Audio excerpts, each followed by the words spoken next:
Hi, I'm Pat Sloan. One of my favorite background fills for free motion quilting is to do bubbles. They're cute and adorable, and I'm going to show you how to do them.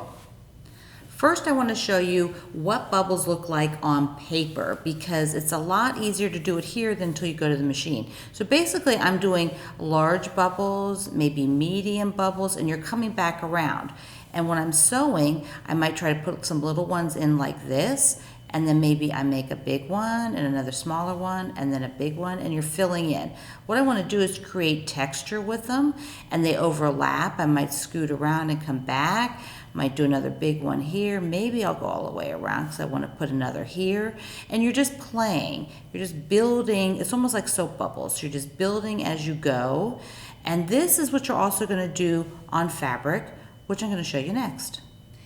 So I've already quilted a leaf on here with a little, texture, and now I'm going to show you the bubbles in the background. So the bubbles are like background fill. This could be applique, this could be something printed on your fabric.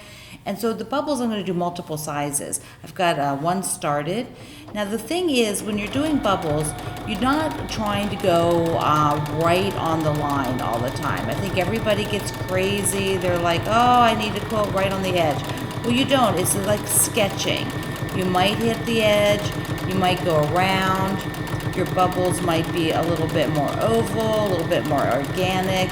You might come all the way around again. And here I'm going to do another one. And the idea is to be filling in and just creating different sizes, which makes it much more interesting. So I'm going to do a large one, then I'm going to come back out, and I'm going to fill in. Now behind me I have some space, right? So I'm going to fill in there.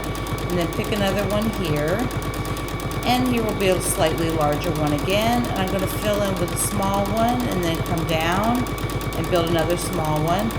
And at this point I would continue on taking different size bubbles and going from one section to another and fill in all of this square because that's how I want to do the background fill on this quilt.